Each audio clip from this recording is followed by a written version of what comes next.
Something's wrong, folks, in America. Something's really wrong. Something is destroying everything that we've ever held dear in this country. What is it? Well, if you've been listening to this show, many of you already know what it is. If you've just been listening to the show for a little while, you may have some idea, but you're not quite really sure yet what's going on. Well, I'm going to tell you right now, it's all about religion. Whether you're religious or not doesn't make any difference. It's all about religion. Whether you believe in God or not, it doesn't make any difference. It's all about a big battle between good and evil. And most of it, I got to tell you, exists in the minds of men. Some of it's real. The question is, what's real? What's deception? What should we be paying any attention to? What is it that's driving us insane?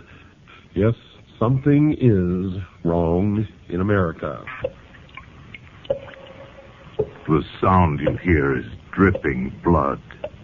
This is the start of Black Sunday. Today's newspapers, folks, are full of stories about the rampant rise in divorce rates, the increasing abuse of children by some parents, increases in the incidence of rape pornography being read by an increasing number of people, more crimes against property, demands for world government, urgings for national borders to fall, Christian churches being closed because they will not seek licensing by the state, etc., etc., etc., and I could go on and on and on and on and on. But why? Why are these things happening? Why are all of the legacies of the past, the family, national borders, the right to practice any chosen religion, the right to private property, among other things, under such an attack? Is it possible that there are actually people and organizations who really want to change the basic order of things? Well, my regular listeners know the answer to that. Clues to the answers to these questions, folks, can be gleaned from some comments made by people and organizations that are talking about these wide-ranging changes in the nature of our lifestyle. An Associated Press dispatch on July the 26th, 1968, reported this, quote, New York Governor Nelson A. Rockefeller says, as president, he would work toward international creation of a new world order, unquote. And you thought George Bush coined that phrase?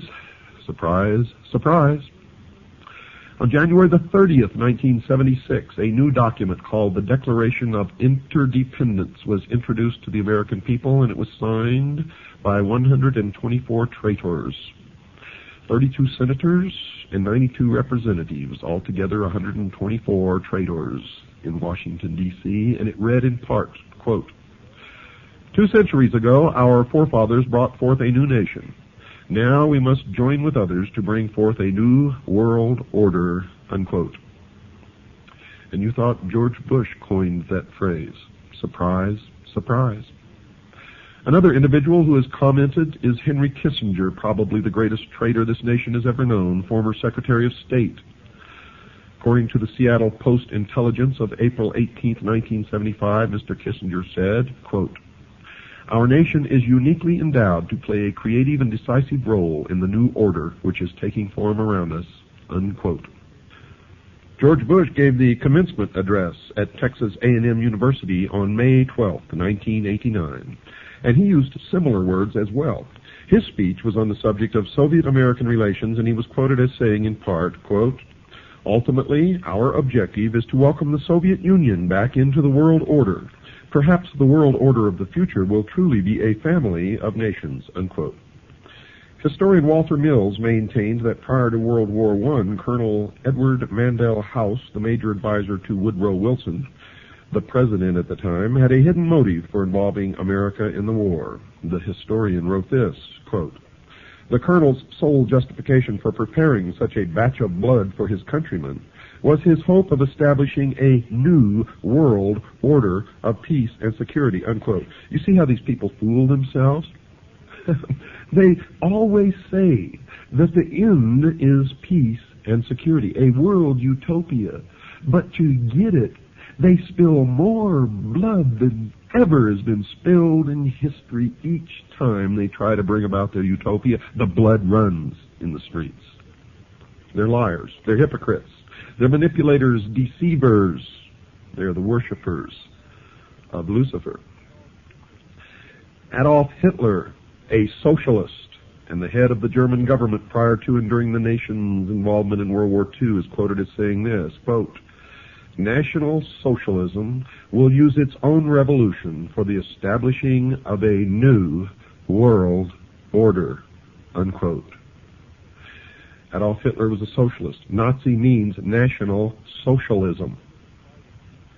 Hitler confided to Hermann Röschning, the president of the Danzig Senate, quote, "National Socialism is more than a religion. It is the will to create Superman," unquote. And what is the number of the man? 666. You see, in the New World Order, only one man will be allowed to live. The new man, the illumined man. And the number of that man is 666. You will see that number increasingly all around you. You will also begin to see pyramids increasingly all around you, and the eye in the pyramid, and the eye alone. And you will see circles with a dot in the center. And you will see obelisks appearing all over the place. And these are not the only signs. There are many, many, many more. They're the signs of the religion of Mystery Babylon. Hitler added this thought, quote, "Well, yes, we are barbarians, and barbarians we wish to remain. It does us honor. It is we who will rejuvenate the world. The present world is near its end. Our only task is to sack it," unquote. Another book on his background quoted his comments that his Nazi party had a hidden purpose, one that was not perceived by the world at large. Mr. Hitler was quoted as saying this, "He who has seen in National Socialism only a political movement has seen nothing, for it is a religion." The humanist religion issued a manifesto in 1933 stating its beliefs about the world in general. It took the following position about the need for the wealthy governments to share their wealth with the less fortunate nations. It is the moral obligation of the developed nations to provide, through an international authority, economic assistance to the developed. Now that is a lie, folks.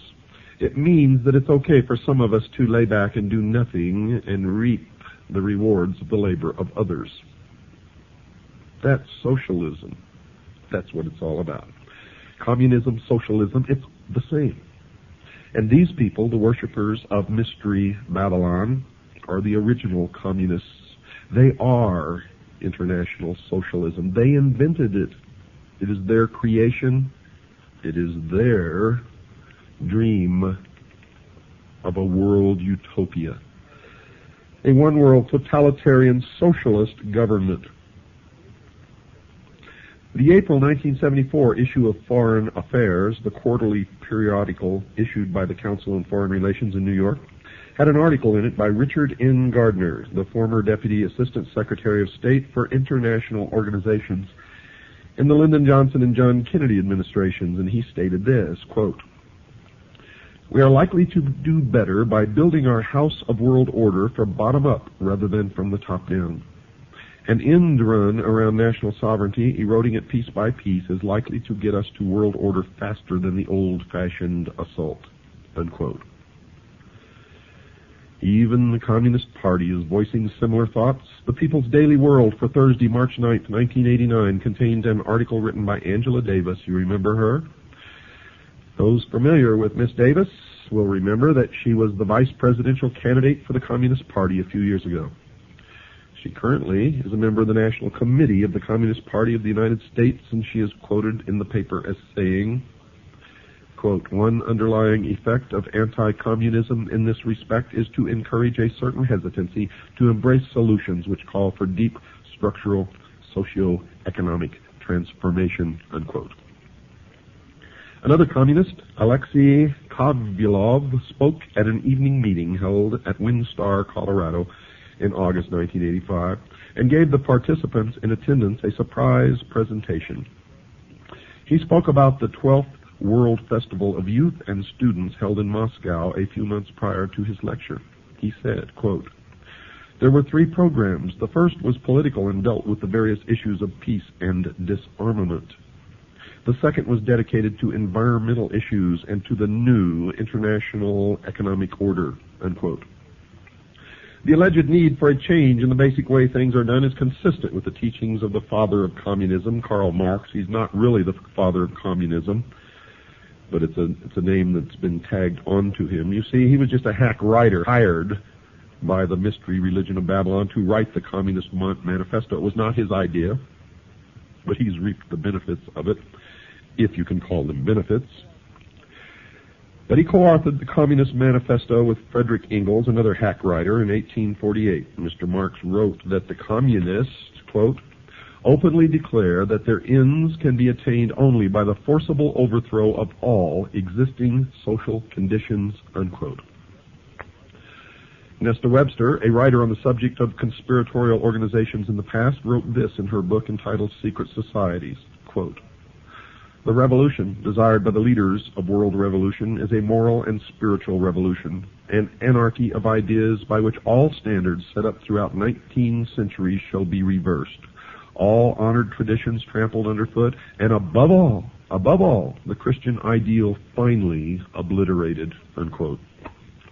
Some of the Catholic popes in the past have commented on the major changes coming in the future. One such pope was Pope Pius XI, who wrote the following in 1937. "Communism has behind it occult forces for which a long time have been working for the overthrow of the Christian social order," unquote. One of the popes who preceded him, Pope Pius IX, wrote this in November 1846 about the changes that he saw in the future. Quote, "That infamous doctrine of so-called communism is absolutely contrary to the natural law itself, and if once adopted, would utterly destroy the rights, property, and possessions of all men, and even society itself," unquote. Now, don't get all worked up about what the Pope says, because they have succeeded now with this Pope in putting one of their own upon the throne of the Vatican. It had long been their dream, and now it is true. And the bans have been lifted against Catholics joining secret societies. And many of the hierarchy of the Vatican belong to the secret societies, the Freemasons, Propaganda 2, etc., etc., etc. You will find an obelisk, the symbol of the phallus, the penis of Osiris, in the Vatican courtyard.